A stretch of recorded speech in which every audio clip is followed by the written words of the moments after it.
చెత్తను కాల్చడం వల్ల గాలిలో ప్రమాదకరమైన విష పదార్థాలు విడుదలవుతాయి. ఇవి మన ఊపిరితిత్తులపై తీవ్ర ప్రభావం చూపుతాయి.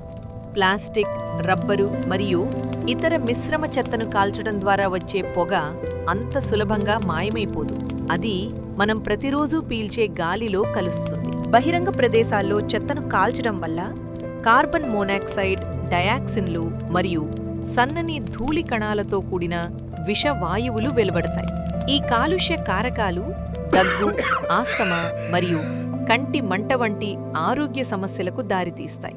వీటి బారిన నిరంతరం పడటం వల్ల దీర్ఘకాలిక శ్వాసకోశ వ్యాధులు, ఊపిరితిత్తులు మరియు గుండె సంబంధిత సమస్యలు, చివరికి క్యాన్సర్ వంటి ప్రమాదకరమైన వ్యాధులు కూడా వచ్చే అవకాశముంది. అంతేకాకుండా చెత్తను కాల్చడం వల్ల విడుదలయ్యే గ్రీన్ హౌస్ వాయువులు వాతావరణ మార్పులకు, క్లైమేట్ చేంజ్ కారణమవుతాయి. హెల్త్ ఎఫెక్ట్స్ ఇన్స్టిట్యూట్ వారి స్టేట్ ఆఫ్ గ్లోబల్ ఎయిర్ 2023 నివేదిక ప్రకారం భారతదేశంలో ఏటా 16 లక్షల మందికి పైగా ప్రజలు వాయు కాలుష్యం కారణంగా మరణిస్తున్నారు. ఐక్యరాజ్యసమితి పర్యావరణ కార్యక్రమం UNEP 2021 నివేదిక ప్రకారం కేవలం 1 కిలోగ్రాము ప్లాస్టిక్ను కాల్చడం వల్ల దాదాపు 3 కిలోగ్రాముల కార్బన్ డయాక్సైడ్ విడుదలవుతుంది. ఇది వాతావరణ మార్పులకు ప్రధాన కారణం. మనవంతు బాధ్యతగా మనం ఏం చేయవచ్చు? సంతోషకరమైన విషయం ఏమిటంటే ఈ కాలుష్యాన్ని మనం నివారించవచ్చు. మన గాలిని స్వచ్ఛంగా ఉంచడంలో ప్రతి కుటుంబం ఈ క్రింది చర్యల ద్వారా కీలక పాత్ర పోషించవచ్చు. 5 Rల సూత్రం: నిరాకరించడం, రిఫ్యూజ్; తగ్గించడం, రెడ్యూస్; తిరిగి వాడటం, రీయూజ్; రీసైకిల్ చేయడం మరియు సరిగ్గా రికవర్ చేయడం అనే పద్ధతులను పాటించాలి. తడి చెత్త, పొడి చెత్త మరియు ప్రమాదకరమైన వ్యర్థాలను వేర్వేరు డబ్బాల్లో వేరు చేయాలి. కంపోస్టింగ్, ఎరువు తయారీ.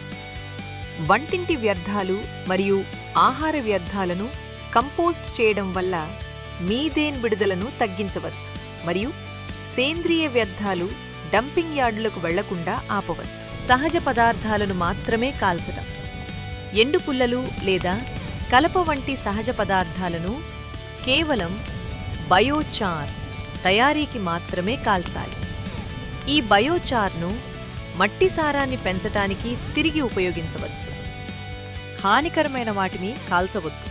ఎట్టి పరిస్థితుల్లోనూ ప్లాస్టిక్, రబ్బర్ లేదా మిశ్రమ వ్యర్థాలను కాల్చకూడదు. ప్లాస్టిక్, లోహాలు మరియు గాజు వంటి రీసైకిల్ చేయదగిన వస్తువులను గుర్తింపు పొందిన రీసైక్లింగ్ కేంద్రాలకు పంపించాలి. సమాజానికి మద్దతు. స్వచ్ఛమైన గాలిని ప్రోత్సహించటానికి స్థానికంగా జరిగే నో వేస్ట్ బర్నింగ్, చెత్తను కాల్చని ప్రచారాలలో పాల్గొనండి.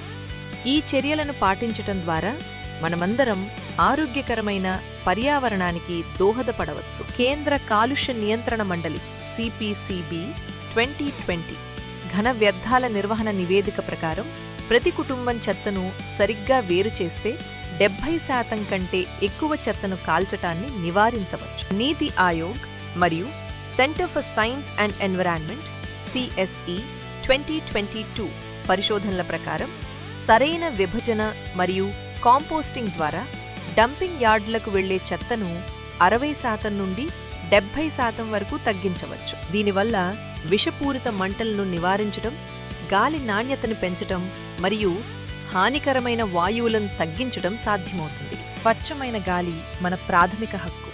దానిని రక్షించుకోవడం మన ఇంటి నుండే ప్రారంభం కావాలి. చెత్త విభజన, కాంపోస్టింగ్ మరియు బాధ్యతాయుతమైన అలవాట్లను ప్రతి కుటుంబం ఆచరిస్తే మనం పీల్చే ప్రతి శ్వాస మనకు, మన పిల్లలకు మరియు మన సమాజానికి సురక్షితంగా ఉండేలా చూసుకోవచ్చు. విశ్వ స్వచ్ఛత, జీరో వేస్ట్ సిటీ, చెత్త రహిత సమాజం దిశగా పయనం.